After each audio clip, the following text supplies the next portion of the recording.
Nəslimdən mənə miras qalan bütün acıları, qorxuları, xəstəlikləri və mənfilikləri sənin izninlə mənbəyində şəfaya dönüşdürməyini diləyirəm.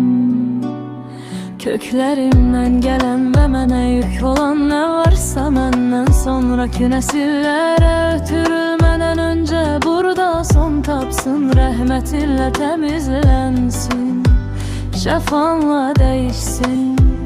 Şəfi olan sənsən, keçmişimi, bugünümü və gələcəyimi, övladlarımı və zürriyyətimi. Sənin mərhamətin, rəhmətin və şəfan ilə əhatə etməyini niyaz edirəm.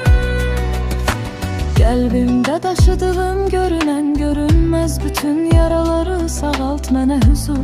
Ailəmə bərəkət, nəslimə xeyir nəsib eylə. Sən hər şeyə qadirsən.